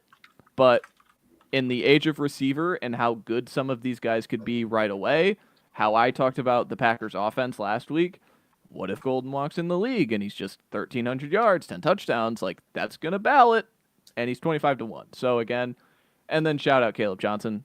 He goes to he goes to be good Najee Harris. That take's not great right now because he was bad in preseason, but it's preseason. Who cares, dude? What are you even doing? But he was 30 to 1, so shout out him. But that's Offensive Rookie of the Year award. No Torrey Horton love is what I'm hearing from you. Torrey Horton balloted one of my fake awards. Oh, that's great. So big Amarian Hampton guy this year, by the way. I think that he's got a chance. Is it because of the injury to Najee? I had always liked vibes. Vibes. I liked Hampton coming out. I mean, Hampton was my RB2. We knew that. So I just liked him. But again, I think, he's playing in the offense that likes to run it. And again, he's, as you said, it's the Najee Harris of it all. It's concerning. And then kind of one more guy that, too, he has really been kind of the preseason darling. No, it's not. It's not deep at all. It's actually probably the most shallow cut you've ever heard. Trevion Henderson. People, after that preseason game, people have loved him. So. Yep. Yeah. All right, moving on. Defensive Rookie of the Year. All right. Defensive Rookie of the Year cheat sheet was pretty easy to kind of go through. Since 2000, 12 winners have come in the top 10 picks. 10 have come in the middle round picks. 0 in the rest of the first round. Outside of the first round, there was only 3, all of whom were top 40 picks. The last time a defensive rookie won outside of the top 40 picks, 1988, Eric McMillan. Obviously, we all knew that. Like, Eric McMillan, Jets safety, Jets legend. But, and then you get into 5 of the last 6 winners have been pass rushers. 10 of the last 15 have been edge rushers or interior defensive linemen. What do you think I picked, guys? Someone Abdul who's Carter. picked in the top 10. He's a pass rusher. I called him generational. Yeah, I picked Abdul Carter. I don't care. Again, I went square on both the rookie picks. His odds are not great, 2-1. Wouldn't bet it. I think the long shots are better, but I'm gonna let you guys go with your picks before I get into long shots. Yeah, I've also got Abdul Carter, but I want to say my long shot first, so I got dibs on that. But Ben, go ahead. Okay. Yeah, Abdul Carter, obviously, I think it's great. I mean, this is, of course, the guy, if anyone was going to sweep kind of the award prediction, it would have been Abdul Carter. I do have my long shot, but I'll let you get into yours really quickly. Ryan. Mike Green. Dude's got crazy Wow. bend. Yeah. I like him. that. I like the He vibe. is ruthless and unstoppable. Yes. Yeah, well, that photo of him, Dude, he went just takes it. viral, He of just him takes it. bending It's the crazy. edge is absurd. Doesn't take But no I also have my concerns of him, like, as a prospect in the motor of it all. He's That's outside of the regardless. top 40, so that's why he's not on my list. Well, I'll have another guy that's outside And your top 40 11 here. to 1. It's bad. That's a long shot as well. And he would not have gone within the top 40 if it wasn't for some crazy injury concerns that popped up almost out of nowhere the week leading up into the draft. That's Will Johnson. The Cardinals really, really, really desperately need a good outside cornerback. And if Will Johnson can play the way that everyone thought that he can and could, he could absolutely take this award away. Again, I'm not asking him to be great for 5-6 years like you were when you're drafting him. I'm asking him to be what we thought it was going to be coming out for one single year. So Will Johnson's my shout in terms of, long odds. My long shots, again, like I classified everybody who's not Abdul Carter as a long shot. So Mason Graham's on here, 14-1. Kenny Grant's on here, 75-1. I just win in order for edge rushers or interior defensive linemen because you see that 10 of the last 15 winners have been one of those two. Throughout Walter Nolan, 30-1. Shamar Stewart, 19-1. And my favorite long shot was actually James Pierce Jr. at 19-1. I didn't put Jalen Walker on here just because anything under 10-1, I just don't want to bet for the award. Like I don't know if you guys could tell. Like I'm not betting Abdul Carter. I'm not betting Cam Ward for the offensive rookie of the year. Those are just my picks. But yeah, James Pierce Jr. I think is a guy that could walk in the door over Jalen Walker and have 12 sacks and no one blinks an eye. And all of a sudden, the Falcons are in a playoff hunt and he's the spearhead of their defense. So he's in the, he's on the ballot. So that was one I really, really liked. So. All right. Next up, this one's kind of fun. Coach of the year. The Coy. Yeah, so, I mean, I'll go ahead and kick us off. This is insane. Have you guys looked at the odds for Coach of the Year? I think it's stupid. So, well, you see who's at the top, right? Vrabel's at 6-1, right? Crazy. Ben Johnson, 7-1. I don't like either one of those. Better yet, the top 5 are all new coaches. Let me tell you this. Better yet, my bet is 60-1. That's my pick. Yeah. John Harbaugh. That's my Coach of the Year, and then he's 75-1 on FanDuel. Even better. And then it's like, okay, so I picked 3 other guys just because I'm like, all right, maybe, like if John Harbaugh is not the guy, then I'll go Kevin O'Connell, takes a rookie quarterback. Let's say that JJ McCarthy's doing really good. It goes against everything that I've said. Like, Kevin O'Connell, 45-1 on DraftKings. Matt, you got FanDuel pulled up, I assume. Yep. So, what's KOC?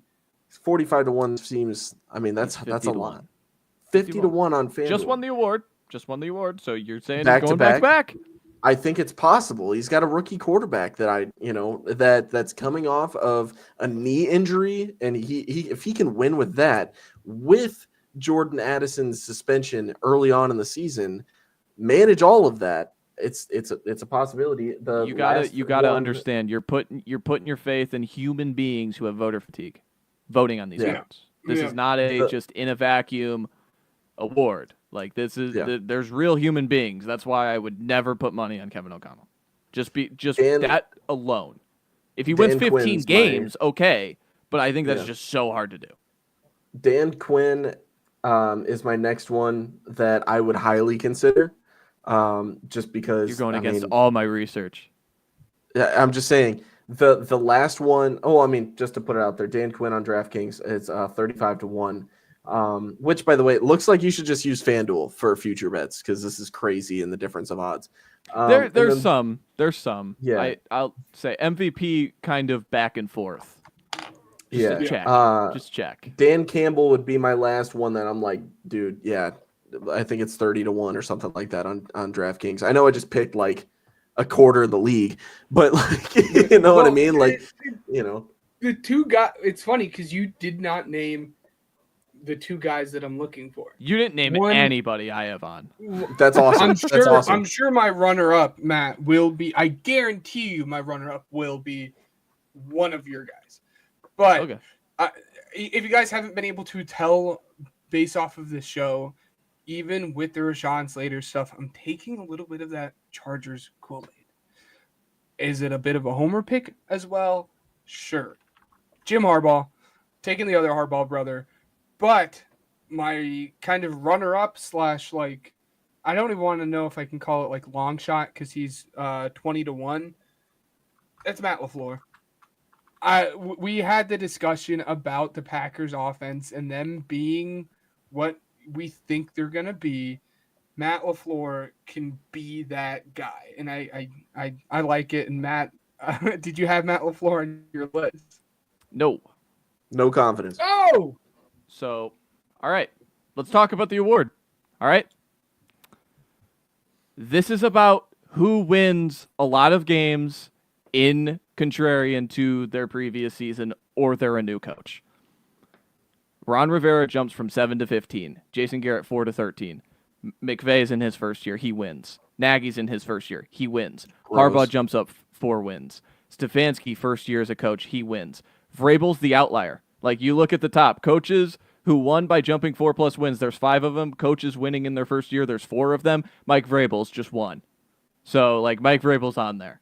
But you look at all of these are guys, these are coaches who are coaching teams in which parity happens, and they either jumble out of wins or they're a first-time head coach. And that's why when Ryan was talking about the odds, the top 5 guys, Johnson, Glenn, Vrabel, Pete Carroll, and I'm missing one, all of them, Liam Cohen, are in the top 5 because of this narrative.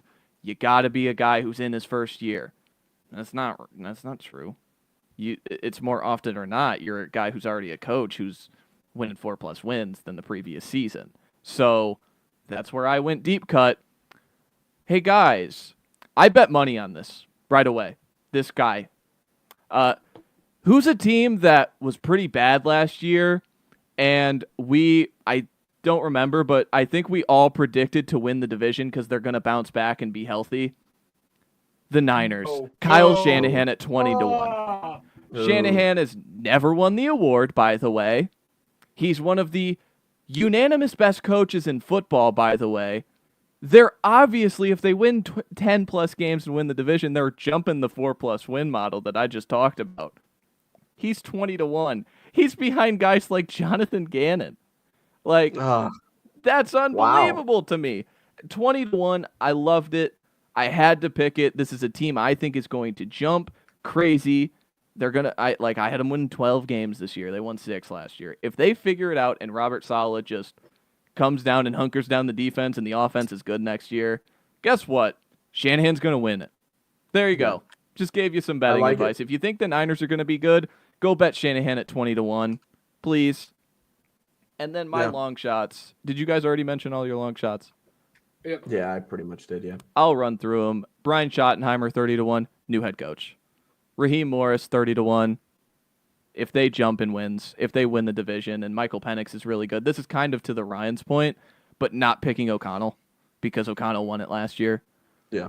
Brian Callahan, 27-1. They won 3 games last year. What if they win the division? I think they're going to be competitive in the division. I know Ben is kind of like out on the Titans, but again, like Quinn was in the running last year because he just overachieves with a rookie quarterback. I think Callahan could be in the running. And lastly, 75-1, because what if this team's just awesome?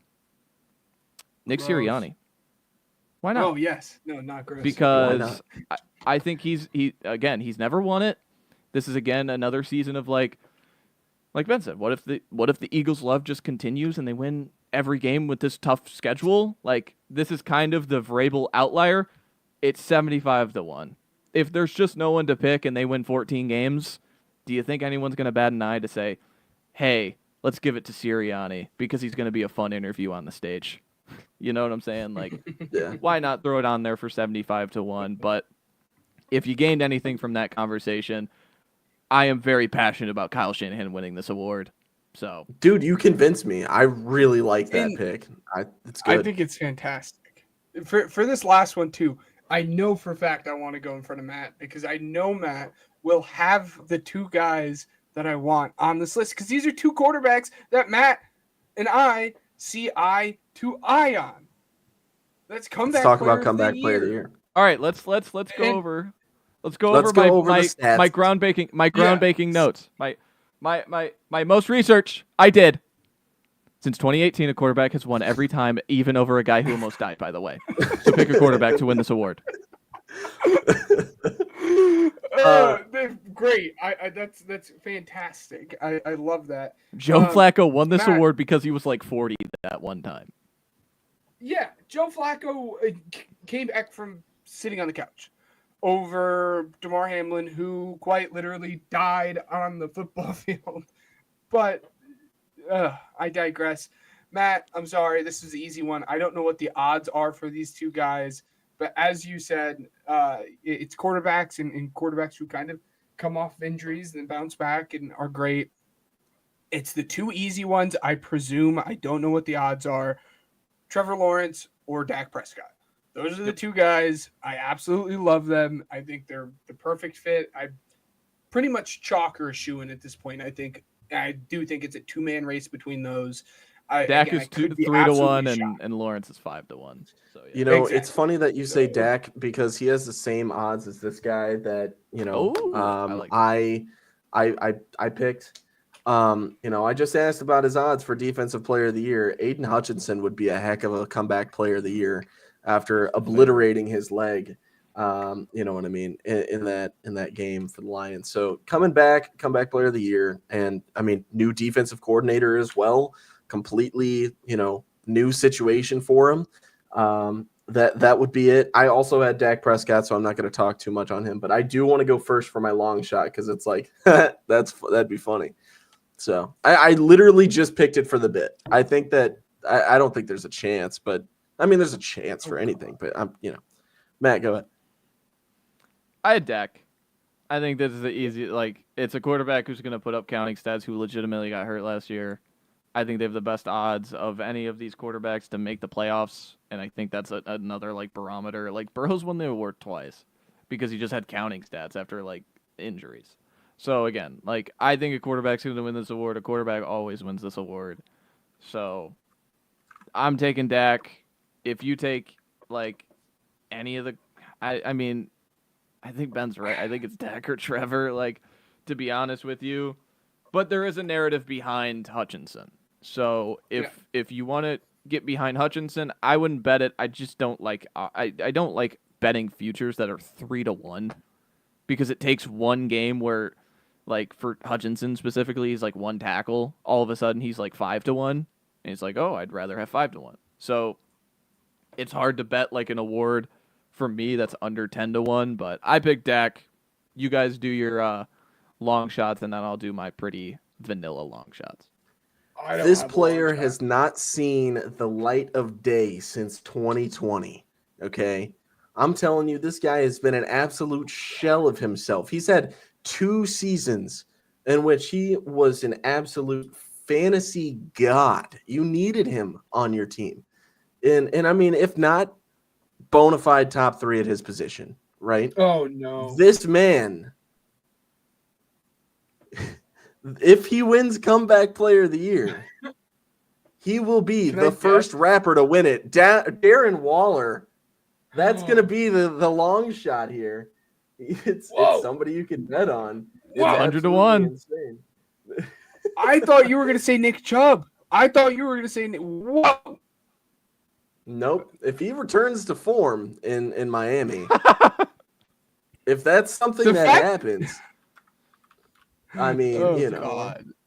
returns The to fact form. that you can Johnny bet Smith on had Rashid 884 is 884 receiving yards and 8 touchdowns. If Shahid. Darren Ooh. Waller can top that after being a SoundCloud rapper, you got my vote, man. Come on.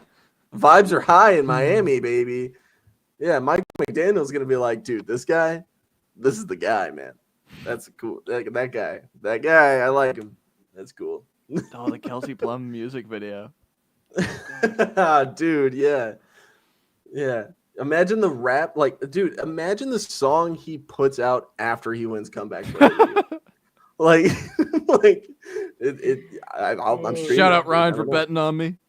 Yeah. They're always believing in me. Yeah. Anyway, who's your anybody long else shot? got it? Yeah.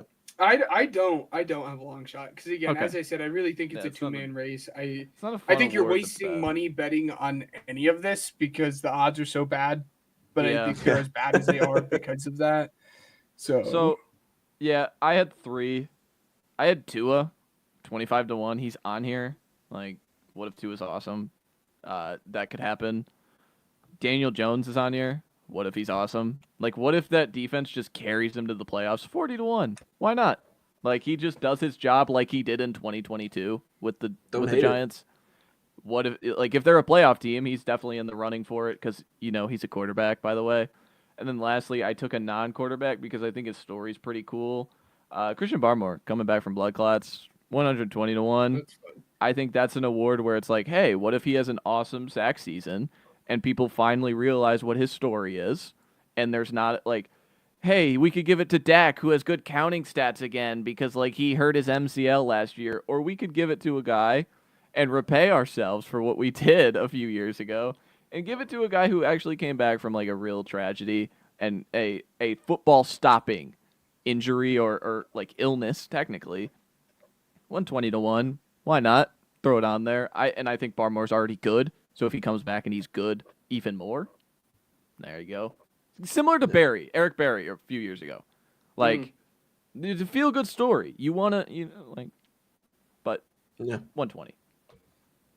All right. So Super now that we real got awards. we've got the real awards out of the way. Assistant Coach of the Year, shout out Joe Brady. Joe Brady. Yeah, hell yeah. It's time for the really real. Hold on. awards. Assistant Coach of the Year, Zach Orr. Sorry. Anyways, continue. I had him on my list. 25 to 1. Hey, Zach Orr. That's my guess. There's our Assistant Coach of the Year preview. Yeah. Yep. Yeah. Clip it. Yeah, that's the video. All right. Really real awards. The really real ones. Those ones are really real. These ones, the real. These ones are fun. This was like the entire point of the podcast. This is what we've been really excited to put out just because, I remember thinking of this and being like, guys, I don't know what you guys think about this, but like I feel like it'd be fun if we created our own awards, put it out there, and just had some fun with it. You know what I mean? Sure, we do Weddle every once in a while for some fun, but this is the return of like gridiron goofs. You know what I mean? So I cannot stress this enough. We have no idea what any of us did in terms of our awards. We could have along the same lines for the award. Now, I think for an example, I might have given one of mine away as far as what I was kind of looking for. But I have 3 of them. I think the other 2. I have a super duper nerd award that I think needs to go first so we get rid of the super duper nerd award. Wait, Okay, hold on. Are we doing 1-1-1? Or are we doing 3-3-3? Yeah. Let's do 1-1-1. We're going Yeah. 1-1-1.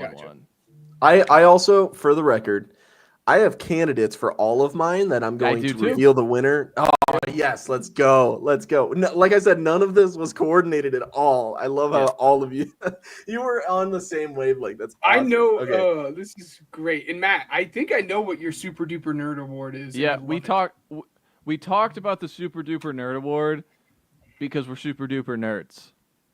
Nice. Ryan's vibes. He's not nerd. He's like he's meathead for football. So Yeah. this is Super Duper Nerd Award. All right, Show Me the Money Award. Since 2019, the free agent period, so before COVID, there has been an edge or defensive lineman, IDL, that has signed these three things in their contract: a multi-year deal, they make an annual salary that exceeds 7% of the cap, and they changed teams. So here's your like super duper nerd. 2019 Trey Flowers did it. 2020 Dante Fowler did it. 2021 Bud Dupree did it. 2022 Von Miller did the Bills. Remember that? 120 million. Forgot about that one.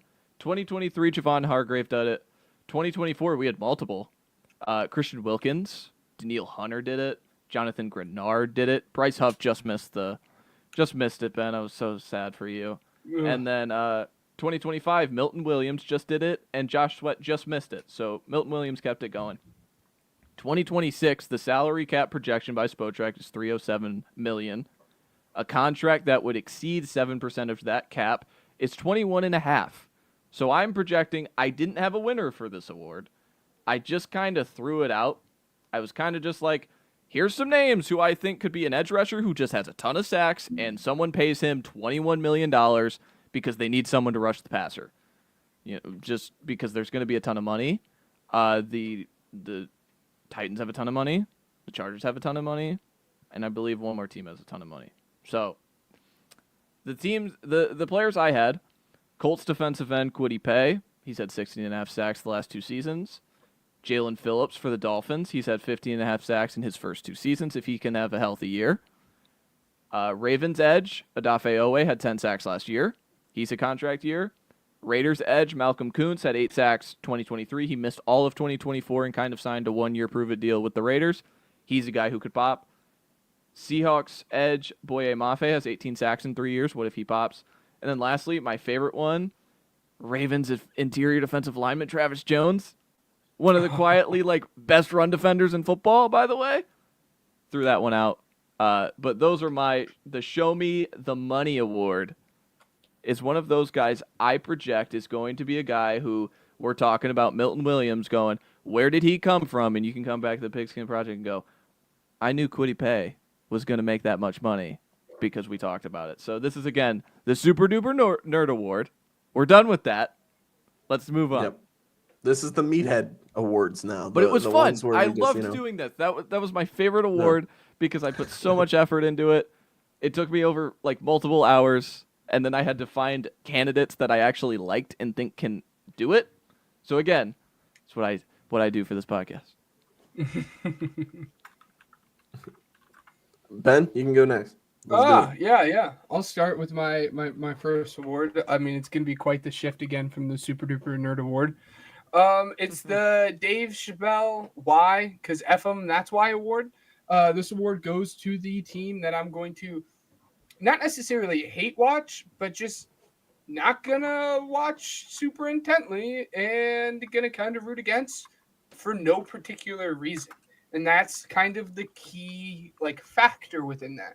There's not a reason as to why I can't say the Commanders, I can't say the Cowboys, can't say that stuff. There can't be a reason behind. I just don't want to. If you look back to the Cardinals from a couple years ago, that's a perfect example for this team for me. And for me, it's between the Falcons, the Rams, and the Steelers.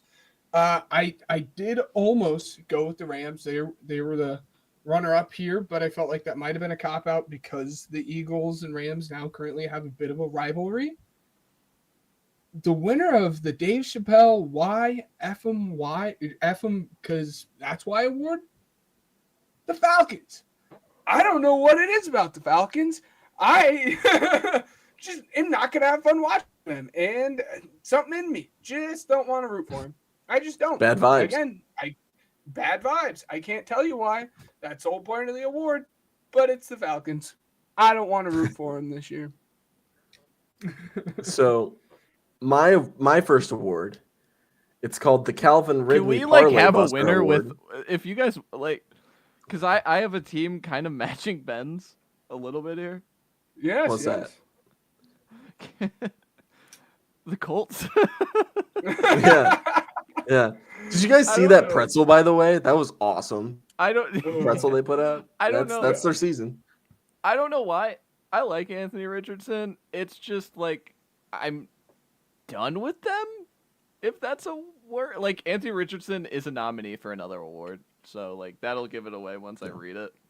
But like the Colts are kind of that team this year for me, where I'm like, I don't care about you at all. Yep. And I think that's kind of your Falcons. Like they have good players. Bijan and London are awesome, but it's like I just don't care about you. Yeah. Exactly. Maybe that's wrong. I think the defense. So, yeah, my first award, the Calvin Ridley Parlay Buster Award. This goes to the player I'm most likely going to lose the most amount of parlays on because I threw them in, and this happens all the time. You really bet on games like Mateer did. So, the candidates are as follows: Brock Bowers, receiving yards, 75 plus. I put in parentheses. Bucky Irving, rushing yards, 50 plus. Roma Dunze, receiving yards, 45 plus. JJ McCarthy, passing yards for the under. And in parentheses, I put no matter what. The winner, all of the above. I'm going to bet on all of these, and they're all going to screw me over at some point. This is the only award that I anticipate having absolutely no indefinite winner. Brock Bowers, I feel probably the most confident on. Same. Bucky Irving, I feel like is such an up and down running back. He's good, don't get me wrong, but he also shares a running back room with Rachaad White. And it's like, who knows what's going to happen with that one and who's going to get the most amount of carries. Roma Dunze, you play on the Bears. The Bears let me down all the time. I don't need to go into detail there. JJ McCarthy, I'm betting on your under because it's a hate watch this season, and I hope that you fail because I'm a Bears fan. That's really it. Jeez. So, yeah. Anyways, Matt, your next award. Do you have like a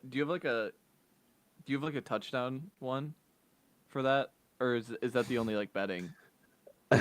I thought about it because Ben and I were literally just talking about how much fun it is to put together touchdown parlays, just as much as it is home run. But I have a guy.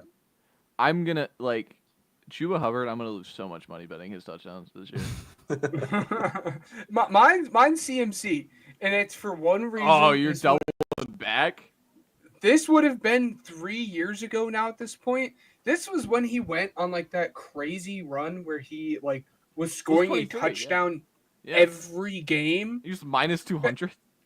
And I had never bet on it, and I'm like freshly 21 at this point, and I'm like, CMC, let's add him to the parlay.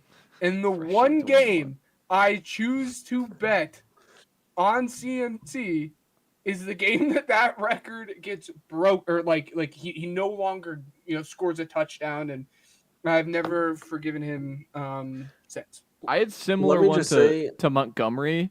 Montgomery in one of those games, like, do you remember the game? I think it was the playoff game against the Bucks. He got subbed out for Craig Reynolds, and it was supposed to be Montgomery on the field. Like, and in that game, I had like 2 other legs that hit, and I was like, oh man, they gave it to Craig Reynolds, womp womp. And then like Dan Campbell's like, yeah, Montgomery was supposed to be in the game. If I were to throw one out there as far as like the bets that I've lost, from previous seasons, Puka, what do you mean you played in 11 games and scored only 3 touchdowns? Why did you hate me so much? I had you in touchdown parlays. You know it. I know you know it.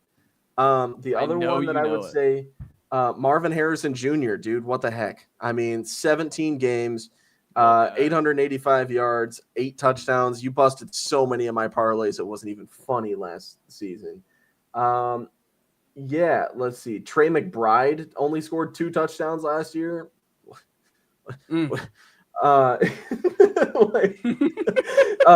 Kelce. SpongeBob meme. Travis Kelsey, like, okay, cool, Kelsey yeah. was not So you just in suck any now. way. And George Kittle, I love that guy so much. He's such a lovable guy, but it seemed like every time I bet on him, he didn't score a touchdown. But you bet your bottom dollar that he went ahead and scored a touchdown every time I didn't. Matt, let's move on here. We're an hour and a half in. Let's do it. Which one should I do? I'll do this one. I'll do the first one that, like, once you said this, I didn't do any research on this, but I called it the Walking Dead Award.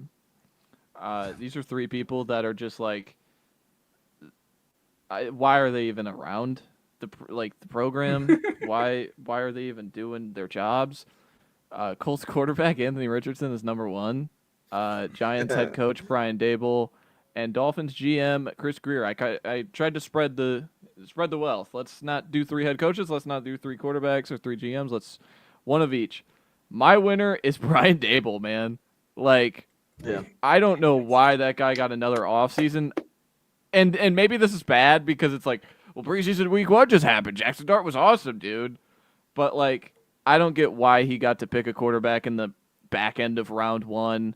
Why they, like, and even, like, lumping Joe Shane into this, I guess. Like, I don't get why both of them were able to, like, spend a ton of money on Javon Holland and Paulson Adebo and just overall make these decisions that is just going to get in the way of who the next guy is. You know why? Because John Mara in January was like, yeah, the clock's ticking, guys. And I don't think they're going to be any better this year because they have Russell Wilson starting at quarterback. So, yeah, Brian Dable, you're walking dead, buddy.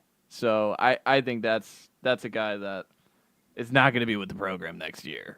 So no, I like it. Award number 2 for me is the Kyle Pitts Breakout Season Award. This goes to the player that everyone is hyping up and is talking about to have a breakout year, but Torrey Horton, but never actually gets around to doing that. We have 3 candidates. We got Justin Fields, we got Dak Turner, and we got Rome Odunze. say that again. Say the second name again. Oh, yeah, Dallas Turner. Yeah. Yep. It's his second year. Justin Fields, Dallas Turner, and Rome Odunze. They're just breakout players. I'm not saying these are players that people are expecting. Year guys. These are players that people are expecting to have breakout years that I think may or may not. The winner of this award, sorry in advance, Rome Odunze.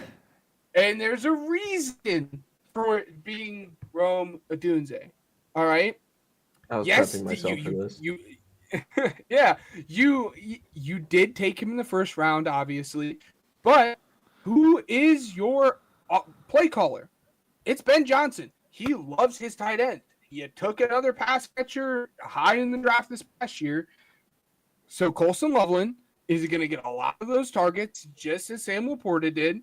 You have DJ Moore, and then you just took Luther Burden in this past draft class early on in the second round. Now, I don't think Rome Odunze is going to be a bad player. I cannot specify that enough. But I don't think he's going to be this 1,000-yard receiver or close to 1,000-yard wide receiver that Bears fans are trying to tote. He was at 734 last year. Yeah. So I believe he finished second, and that's why on the team. that's why he's in this, and that's exactly why he's in this category. People want him to be this breakout player. He's going to get 1,000 yards, but again, they invested into more pass catchers, and we've seen it. The proof is in the pudding. Ben Johnson loves to get his tight ends involved. Colson Loveland's here now. So, again, I'm sorry. I think Rome is going to be fine. It is nothing against Rome. It has a lot more to do with the offense that he's actually playing. So, Rome Odunze, you win Kyle Pitts Breakout Player of the Year award. And the guy that, almost got that was Zay Flowers. But I digress. He wasn't on the ballot. I know. Yeah. Pro Bowler Zay Flowers? It's funny that was yours, because I have the opposite award for my number 2. For breakout? Mine is called the Geno Smith They Wrote Me Off, I Ain't Right Back Award for the player I anticipate to explode. The candidates, Keenan Allen, Trevor Lawrence, Tua Tagovailoa, and Bryce Young. The winner's Bryce Young, guys. Oh, The God. winner's Bryce I knew Young. it. I'm buying in. The vibes are high. Vibes. The vibes are high. It could have been worse. I could have picked Keenan Allen. Let's be honest. But No, like, you were never like- going to pick Keenan Allen. Yeah, So it's Keenan gonna be Allen Bryce is Young. Never going to be an option. They invested in pass catchers for him, and that's my offensive, rookie of the year right there. And you can't do it without the quarterback, and it's not going to be Andy Dalton. I'll tell you that right now. It's going to be fun. You've got Kyler 2.0, in my opinion. Congratulations, Carolina. You didn't necessarily lose that bad, but you lost that trade. Matt? Oof. If he's Kyler at this point in his career, that's like Success. that's a stunning success. Like I think I'd do victory laps as a Panthers fan if he became like close to Kyler with how bad he was. But hey, those 7 weeks were great, guys. I know, Panthers fans, bring it on. But let's get into my final award, the Fantasy Football Sicko Award. The Sicko Award. Yes. I have to find this. So, since 2020, there have been at least one skill position rookie, running back, or receiver drafted during day 3 or UDFA to achieve 1,000 yards from scrimmage in that rookie season. 2020, James Robinson for the Jaguars did it. Elijah Mitchell did it in 2021 for the Niners. Tyler Algier did it in 2022 for the Falcons. Puka Nacua did it in 2023 for the Rams. And last year we had 2 guys, Bucky Irving, Tyrone Tracy, and even 2018 we had Philip Lindsay do it as a UDFA. Darius Slayton was the highest in 2019 at 740, so he kind of broke the trend. But if I'm following that same run of a skill position player getting 1,000 yards from scrimmage, let's predict some day 3 rookies in good situations that you would want to stash in fantasy. My nominees, and then I'll reveal the winner. Niners running back Jordan James. Originally my winner, then I learned he had an injury. So, took him off. The big receiver names, KLS with the Chargers, Torrey Horton with the Seahawks. Those guys are big names. Those guys were both drafted day 3. Commanders running back, Bill Krosky Merritt. He's Bill now. It's great. So he was on here, 7th rounder, but barely played at Arizona. I think he got hurt pretty early. So he's kind of under the radar. They think they got a steal there, and his room is Austin Eckler and Brian Robinson. They get past those guys. Browns running back Dylan Sampson had to be on here because there's a world where Judkins just doesn't play, and the only guy in his path is Jerome Ford. So I think Sampson needs to be on here. And then one of my guys, Bengals running back Taj Brooks. What if? That'd be awesome. Before you say the winner, can I throw in an honorable mention? Yeah, throw in an honorable mention. Kyle Monongai was really fun to watch on Sunday. Just saying. I knew. How rich? I knew. How original! Bears fan picks the Bears player. Well, no. The reason I say that is because for those who are not following Ryan was kind of like the leader of the reverse hype train for him because Bears fans were so excited for him. I did not hate Ryan on him. I just said temper the expectations because he's a 7th round pick. Exactly. Yeah. So I do have a ghost nominee. Do you have a shout out? Too. I do have a shout out? Yeah. Dante Thornton. Okay. Hey, he's been I was a nervous. lot of love coming out of Raiders training camp. And Dante Thornton was a guy I obviously loved a lot too. But yeah, he's a guy that has been getting a lot of love. So he did not make this list because he is obviously 4th in the pecking order. Jacoby Myers at receiver and Brock Bowers and Ashton Genty. Yeah. He's just too low in the pecking order. Yeah. I wanted a running back. but I was nervous you were going to pick my guy. Because go blue. Khalil Mullings is my guy to win this award because Tajay Spears just got a high ankle sprain. His only competition is Tony Pollard, who premieres kind of as a featured back more than a lead back. I understand that he was really, really good last year and he stayed healthy, but over the course of his career, he hasn't stayed healthy too much. He had the 8th most carries in football last year. He had 252 with Dallas the year before. So, again, getting into it, if Tajay Spears is already out, and Tajay Spears is nowhere stylistically to Khalil Mullings, and Pollard is not really stylistically comparable to Khalil Mullings, they need someone to run between the tackles with their new guards and tackles they signed, and Cushenberry's already there at center who's really good, so... And with Callahan, he's an under center guy. So they're going to do a lot of bootleg off-play action stuff. You look at what Jake Browning did a few years ago with the Bengals. They did a lot of under center stuff because, Burrow doesn't like doing that. But it's also something that Callahan likes to run. So I went with Mullings just because I think the combination of the path to starting time while also being in a featured role offensively is just better than everybody else to get to 1,000 yards. And you look at the guys last year, Tyrone Chasey didn't play in a game in his, he didn't play week 1 last year. So it's I think a lot of people would see that and be like, well, week 1 happened. Khalil Mullings didn't play. Haha. But sometimes they kind of come on in week 4 and all of a sudden Khalil Mullings has 18 carries for 89 yards because everybody else is hurt. And from that point on, they just kind of give him the rock. So, again, that was kind of my fantasy sicko award because there continues to be a trend, and I want to kind of find the guy who continues the trend. So, that was my final really real award. So, my final really real award is the Nick Sirianni, this guy needs to be fired award. This goes to the head coach that is on a hot seat and does not start out very well, but then ends up finishing the season just fine. Obviously, I'm not going to say wins the Super Bowl because that would be wild, but, is in a situation which fans are clamoring about this guy needs to be gone, he needs to leave, and then come end of season, they're like, oh, he's pretty fine and he can stay. The nominees for this award are Zach Taylor, one already mentioned Brian Dabble, and then Jonathan Gannon. And the winner goes to a Nick Sirianni disciple in Jonathan Gannon. What? Whoa! They won 9 games last year, dude. Whoa! What are we doing? Whoa! They were top 10 in EBA per play on offense last year, dude. And what were Eagles fans like? They were just fine. The Eagles made the playoffs and had a very, very good stretch the year prior to that.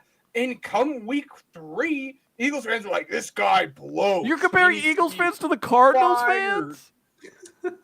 Again, but they're thrilled to win 10 games. No, stop. They overachieved last year.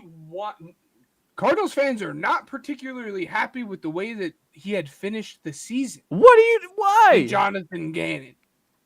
So, but Jonathan Gannon gets it. I think they're going to start off a little slow. And they're going to be like, here it is. It's time for him to go. He hasn't been able to really put together a playoff team. And then as the they were 9-8. As the season starts, exactly. And they're going to be fed up with the fact that he is not able to improve this year. And then he's going to actually be able to improve. And it's going to just can't get over the ready to shoot some lasers or whatever he said to Kyler. You just can't get over that. Fantastic. That was absolutely fantastic. So, but no, Jonathan Gannon. I think he's going to shock some people. Do we have any feelers? They won 8 games last year. I just yelled about 9 wins. They won 8 games last year, but they were. But what I said was true. They were top 10 in EPA per play on offense last year, and I know he's not an offensive guy, but their defense is bound to be better just because of the sheer amount of talent that they spend on. So, Well, that's I why couldn't I'm saying disagree when they start more. out slow, it's going to be just fire fine. mid-season. Dude, they won. So in the final, what is this? From week 12 on, it was a loss, a win, a loss, and then a win. They were sour through the last stretch of the season. Ask Cardinals fans, because they were pumped. They said this is going to be our Cardinals year fans, in which we finally make the answer in the playoffs. comments. Are you pissed at Five of Jonathan the five Gannon? of Yes you. or no? But there was serious, like, fans were upset with the fact that they went on that crazy 4-win streak against the Chargers, Miami, Chicago, and New York, and they go into the bye and they were happy. And then week 12 on, that team fell apart. Known powerhouses, the Bears and the Jets. Exactly. But the team fell apart the final 6 weeks of the season or 7 weeks of the season there. They were not happy. Jonathan Gannon is going to start out slow. The season's going to go along. They're going to make the playoffs, and they're going to be nice and happy about it. So, last really real award that we have of the night of the off season. The Ryan Leaf, remember that guy? Award. This goes to the player that I anticipate to be irrelevant following what happens in 2025 and beyond. So, your candidates are as follows: Daniel Jones, Justin Fields, Anthony Richardson, or Russell Wilson. Drum roll, please. Russell Wilson's the greatest quarterback of a franchise. We're not doing. I was gonna say it's Anthony Richardson. Anyway, it's Anthony Richardson. I knew over that, and over and over again. Yeah, this is. I listen. Matt already said it. I mean, it's almost like a hate watch for him. I don't like the Colts. I just don't. I don't like him. I don't like him as a quarterback right now, and like him. I just don't. The vibes are bad. No, I think Daniel Jones is going to do just fine in Indy. If I'm honest, he's not going to give that starting spot up. It's going to be Daniel Jones all the way through the season, and I think he'll do just fine. Finish like 7-10 for the Colts or whatever, and move on from there. And it's going to be an interesting situation to see what they do next season. But hey, Colts fans, I feel really bad for you, man. That's like the carousel that they've had to go through. I don't. They went from Peyton Manning to Andrew Luck. No. Well, that's fine. That's fine. Yeah, I don't care. I'm just saying, like, this is a rough stretch. Why do we have to feel bad for everybody all the time? Like, I don't. I just don't. Like, I bad guy Matt over here, dude. Jeez, he turned into like the no. And like this is like to the tune of like the Panthers, or it's like, oh man, the Panthers. Oh, it sucks. Like, you guys had Cam Newton and you went 15-1 that year and made the Super Bowl with Cam Newton. That had to be the most awesome experience of all time. The only fan base I feel bad for is the Cowboys, frankly, because I think they're in it. Their owner's never going to change because he's already in the Hall of Fame and will never pay anybody on time or make smart football decisions because, again, he's already in the Hall of Fame for football. So why should he care? Matt now? But yeah, like, I don't think the Colts are in a, like, spot to be like, oh, I feel bad for them. I don't. I just don't. I mean, this is a fun episode. I do. Yeah. Why? Anyways. Why? Dude. Explain. Dude, all okay, of it. Every, because again, it started out fun. Ryan, I've seen you talk about quarterbacks for the Bears. You'd kill somebody to have Andrew Luck play a season. You'd kill someone to have Russell Wilson to play for a season. I mean, okay, just looking overall, because I have to figure out just off the top of the dome. Okay. I think they're in a weird quarterback carousel, but like, who isn't? I mean, Jacoby Brissett in 2019. Let's see, Phillip Rivers in I think 20, the Luck Carson thing Wentz is, in like, 21, Matt Ryan, Sam Ehlinger, Nick Foles in 22, Anthony Richardson and Gardner Minshew in 23, Joe Flacco and Anthony Richardson in 24, Daniel Jones and Anthony Richardson in 25. Like, dude, they have, like, I'll also say this. It's been almost 10 years. part of my hate. No, that's half of a decade. So no, but it's closer no, to 5 than 10. But what are you talking about? Since Andrew Luck, he retired in 2018. yeah, it was 2019. 2019, yeah. 2018. He retired this time in 2019 during the preseason 2019. I remember it happening. He played against the Bears, but no, the reason I don't feel bad is because of that. Because they booed him off the field. They booed him off the field because the guy like legitimately like couldn't play football because he didn't have the mental capability anymore and wanted it to like. And then Adam Schefter, that little troll, had to be the first. Like again, like I have to get the scoop. I got the scoop on Andrew Luck. Like I hated that. I hated that whole thing. Like that. Yeah, but okay. overall, like if yeah, you feel bad for him, feel episode. Fun episode though. This is I hope that we can continue this next year. Honestly, if we remember to do it, let's do it because that one was a good idea. Any closing thoughts, guys? Been together, live for almost 2 hours now. Again, lots of fun. I always enjoy doing these kind of goofier episodes. Next week is going to be like a college football centric show. And finally, Matt, do your research. Cardinals fans hate Jonathan Gannon. Look it up. Anyways, sorry.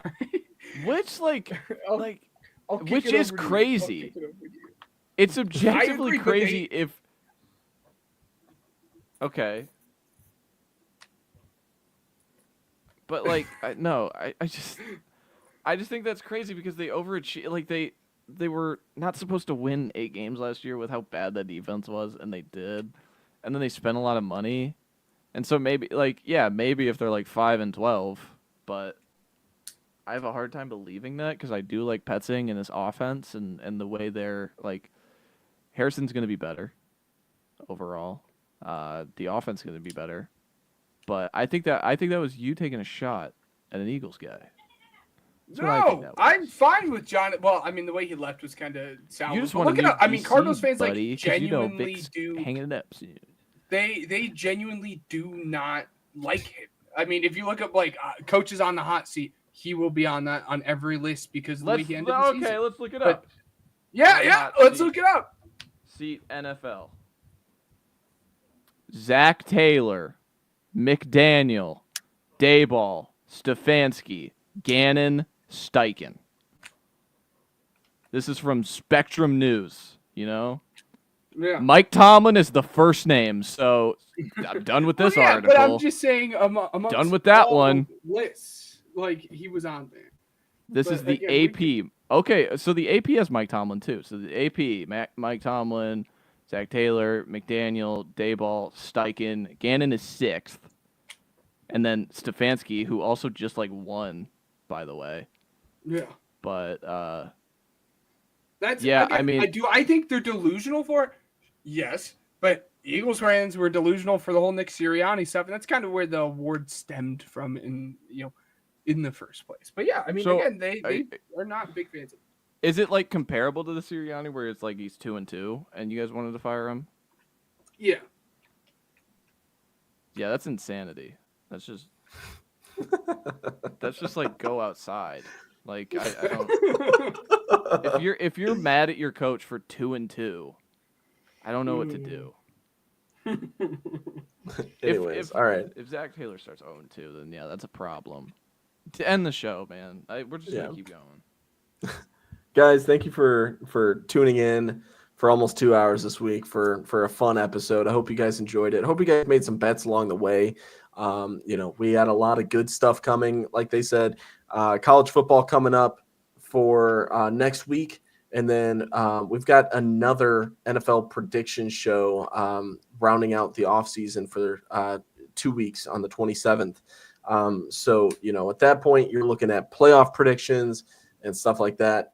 Some really, really exciting stuff coming in to round out that offseason. And then week 1, guys, we're only 3 weeks away. It's coming. I feel like it came in a lot faster than what I anticipated. So, and I'm having fun. I know the other 2 goofballs that I'm doing this podcast with also having fun. We appreciate all the support on YouTube as always. And, we should be putting out some more content there as well soon. So, thank you guys very much for tuning in. We want to thank. This podcast is going to have more than the New Heights podcast. Mm-hmm. Yeah. Oh, of course. Yeah. I think people are going to be. The number one football podcast in the world, baby. Come on. We want to thank Spotify for Podcasters, Regional Radio Sports Network, and Uppercuts Grooming for helping us grow as a podcast. And until next week for the College Football Show, we'll see you guys later.